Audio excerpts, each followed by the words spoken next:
حضرت امام حسین کی جوتیاں صاف کر رہے ہیں. اللہ اکبر کبیر، سبحان اللہ. یہ مثالیں پیش کی ہیں صحابہ نے محبت کی.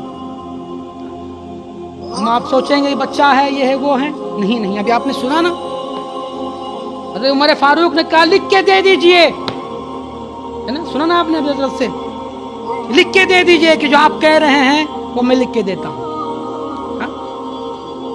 کیا محبت تھی. جانتے تھے کہ اگر یہ ضمانت ہو گئی، مل گئی، جبکہ ضمانت تھی.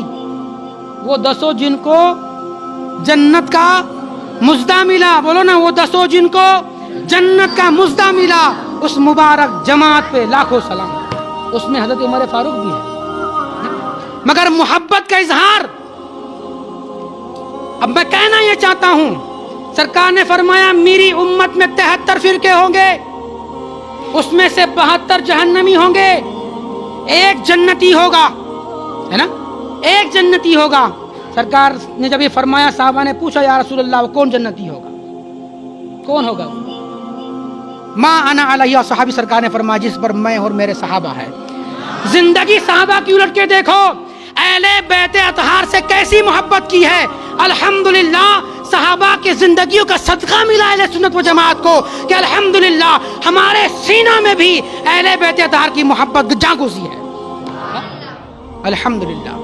تو الحمدللہ ہم فخر کر سکتے ہیں اس بات پر کہ سرکار نے جو یہ فرمایا ناجی فرقہ ایک ہے جس پر میں اور میرے صحابہ ہے.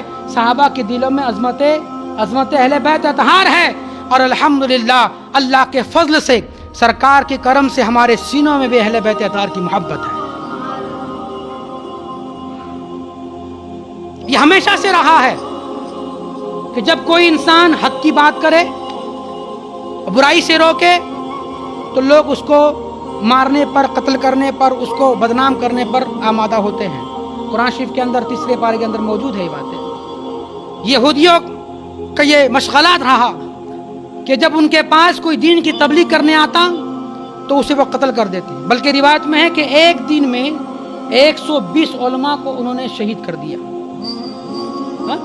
تفسیر میں ہے، تفسیر میں ایک دن میں 120 علماء کو شہید کر دیا. اس آیت کے ضمن میں بعض محققین کہتے ہیں یہ گرچہ یہ آیت یہودیوں کے حق میں نازل ہوئی ہے، مگر اس سے اگر مراد یزید لیا جائے تو غلط نہیں ہے. اس سے اگر مروان مراد لیا جائے تو غلط نہیں ہے.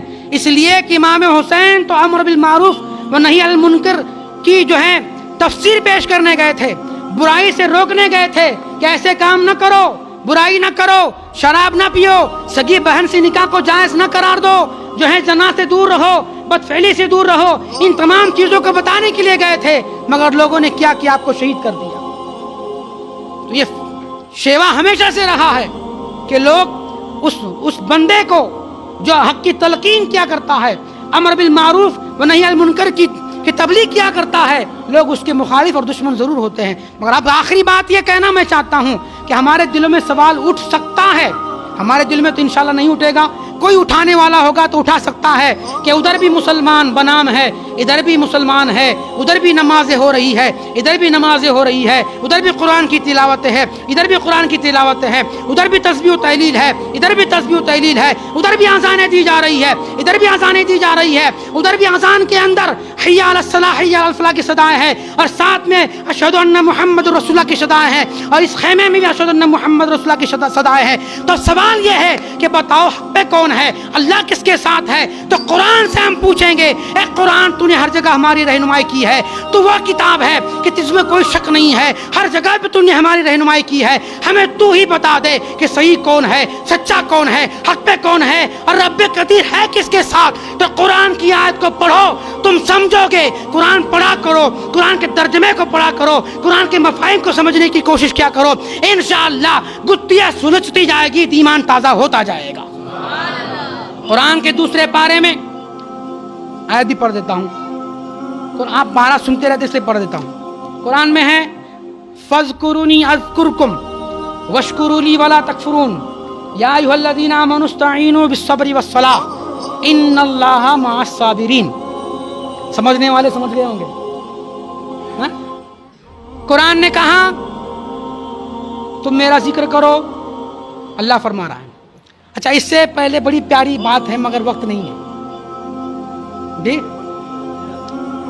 قرآن نے کہا فاذکرونی اذکرکم واشکروا لی ولا تکفرون. تم میرا ذکر کرو میں تمہارا چرچا کروں گا. واشکروا لی تم میرا شکر کرو.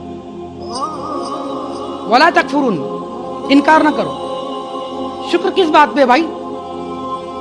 کون سی بات پیش ہو گئی کہ شکر کرنا ہے؟ کون سی بات؟ اس سے پہلے آپ پڑھیں گے کما ارسلنا فیکم رسولا. سبحان اللہ.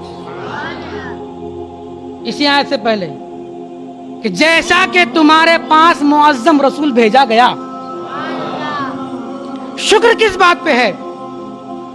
پھر اس سے پہلے کہا کہ شکر اس بات پر کہ تمہارا دل آج تک سنا ہوگا سنتے آئے تھے کہ لوگ محبت میں قبلہ بدلتے ہیں ہے نا. آج تک ہوا نہیں تھا مگر محبت میں اللہ نے اپنے محبوب کی محبت میں قبلہ بدلا ہے. لوگ اپنا بیٹا دیتے ہیں, لوگ اپنی بہنیں دیتے ہیں نکاح کر کر, لوگ اپنی جائیداد دیتے ہیں, لوگ اپنے گھروں کو دیتے ہیں. اللہ نے اپنا محبوب دیا ہے. کوئی اپنا محبوب نہیں دیتا, اللہ نے اپنا محبوب دیا. محبوب دیا اس لیے رب قدیر نے فرمایا سنو میں نے تمہیں اپنا محبوب دیا ہے. واشکروا ولا تکفرون. محبوب ملنے پہ شکر ادا کرو. محبوب ملنے پہ شکر ادا کرو. اور جب شکر ادا کرنے لگو گے تو مصائب بھی آئیں گے, پریشانیاں بھی آئے گی, جنگ و جدال بھی ہوں گے, قتل و غارت بھی ہوگی. اس پہ صبر کرو. قتل کیے جاؤ گے, تم کو لوگ مارنا چاہیں گے, تمہارے زندگی کی ضمانت میں لیتا ہوں. تم کو لوگ مردہ سمجھیں گے مگر قرآن میں نازل کر دوں گا کہ تم مردہ نہیں زندہ ہو, اور ایسے زندہ ہو کہ انہیں کوئی مردہ گمان بھی نہ کرے. اب ایک بات, کیا بات کہ اللہ ہے کس کے ساتھ؟ اللہ ہے کس کے ساتھ؟ ادھر بھی ٹوپی داڑھی والے ابھی بولتے نا کہ یہ بھی وہ بھی اچھے, یہ بھی اچھے, وہ بھی اچھے, یہ بھی اچھے, وہ بھی اچھے, سب اچھے, سب اچھے. مکہ میں تو داڑھی بھی رکھتے, تمہاری داڑھی تو یاد تک آ رہی. مکہ میں آپ جو حجاج گئے ہیں دیکھیں گے سنت نفل نہیں پڑھتے جیسا, فطرت تک ہم نے نہیں دیکھا پڑھتے. حی علی الصلاح حی علی الفلاح کی بات بولتے ہیں. تکبیر اللہ اکبر اللہ اکبر اشہد ان لا الہ الا اللہ اشہد ان محمد رسول اللہ حی علی الصلاۃ حی علی الفلاح قد قامت الصلاۃ قد قامت الصلاۃ اللہ اکبر لا الہ الا اللہ. یہاں بولے نا کوئی پکڑ کے سب باہر پھینکیں گے, پھر سے آئے گا ہی نہیں. وہاں کی نقل نہ کرو, یہاں نقل مصطفیٰ کے طریقے کی کرو. وہاں دیکھ دیکھ کر کے آؤ, یہاں مفتی نہ بنو. پڑھو علماء سے سیکھو تو سمجھ میں آئے گا دین حقیقت میں ہے کیا. یہ تو منمانی ہو رہی ہے. مصطفیٰ کریم نے سب سے بڑی دلالت, مصطفیٰ کریم کی سنت رہی ہے امامہ باندھنا. بولو نا سبحان اللہ. کوئی عربی مولوی مکہ میں, حاجی صاحب دیکھے آپ نے کسی کو امامہ باندھتے ہوئے؟ سب لال رومال لگا رہتا ہے, چوچ نکالے رہتا ہے. اب کس کو ڈسے گا کیا معلوم. لال رومال لگا رہتا ہے, اوپر سے وہ رسی باندھ لیتا ہے جس کو احرام کا نام دیا گیا. یہاں کے لوگ احرام میں کہتے ہیں اس کو, نہ جانے وہ کیا کہتے ہیں. آپ کو بتاؤ اس کی تاریخ کیا ہے؟ جو بادشاہ سعود ہوا جس کے نام پہ انہوں نے عرب کا نام سعودیہ رکھ دیا. مصطفیٰ نے اس کو عرب کہا, انہوں نے سعودیہ کر دیا. مصطفیٰ نے عرب کہا نا, اس کو مکہ کہا نا مکہ, انہوں نے کیا کر دیا سعودیہ کہہ دیا. بلکہ سعودیہ بہت بڑا مکہ گرچہ.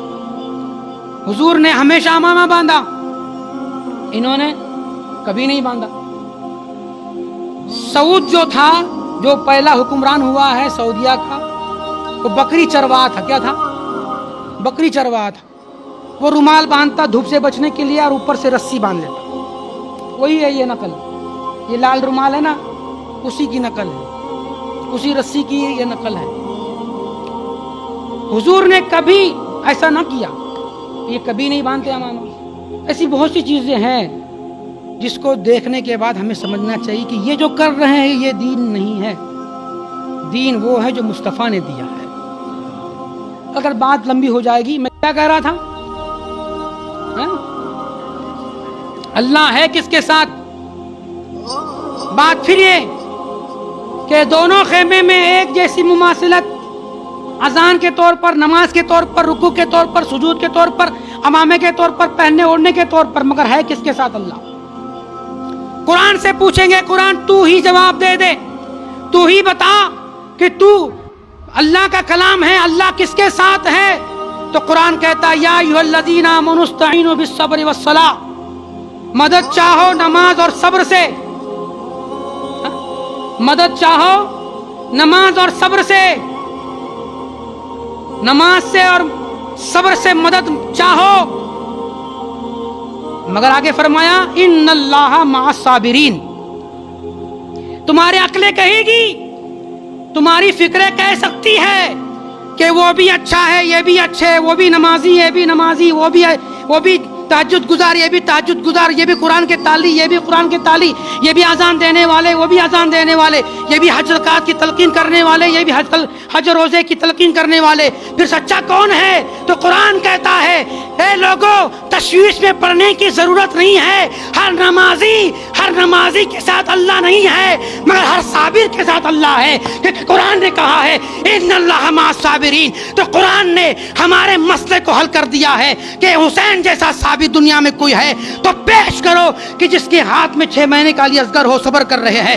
جوان علی اکبر کی لاشیں کو دفن کر رہے ہیں, ان کے لاشیں کو گرتا دیکھ رہے ہیں, صبر کر رہے ہیں. خیمے کو لوٹتا دیکھ رہے ہیں, صبر کر رہے ہیں. مدینے سے چل کر آئے ہیں, صبر کر رہے ہیں. مدینے چھوٹنے پہ صبر کر رہے ہیں. ماں کی قبر سے دور ہو رہے ہیں, صبر کر رہے ہیں. مصطفیٰ غریب نانا کی قبر سے دور ہو رہے ہیں, صبر کر رہے ہیں. گویا حسین کی ذات میں صبر ہی صبر ہے, اور جہاں صبر ہے اللہ وہاں ہے, کیونکہ قرآن کہہ رہا ہے ان اللہ مع الصابرین, کہ اللہ صبر کرنے والوں کے ساتھ ہے.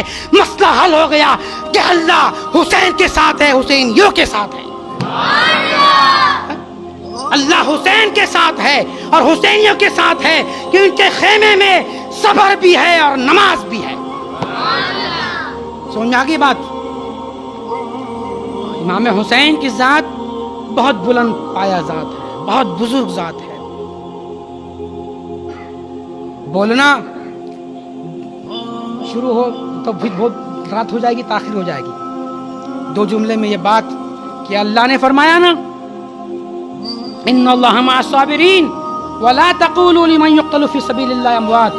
لوگ تمہیں مارنا چاہیں گے, یزیدیوں نے مارنا چاہا. رب نے فرمایا ولا تقولوا لمن يقتل في سبيل الله اموات, جو اللہ کے دین کے لیے نکلے اور اس میں مارا جائے اسے مردہ نہ کہنا, یہ ایسے زندہ ہے کہ تم اس کا شعور نہیں رکھتے ہو, ہے نا. ان کی زندگی کا تمہیں شعور نہیں ہے. دوسرے مقام میں فرمایا ان کی زندگی کو تم نہیں سمجھ سکتے.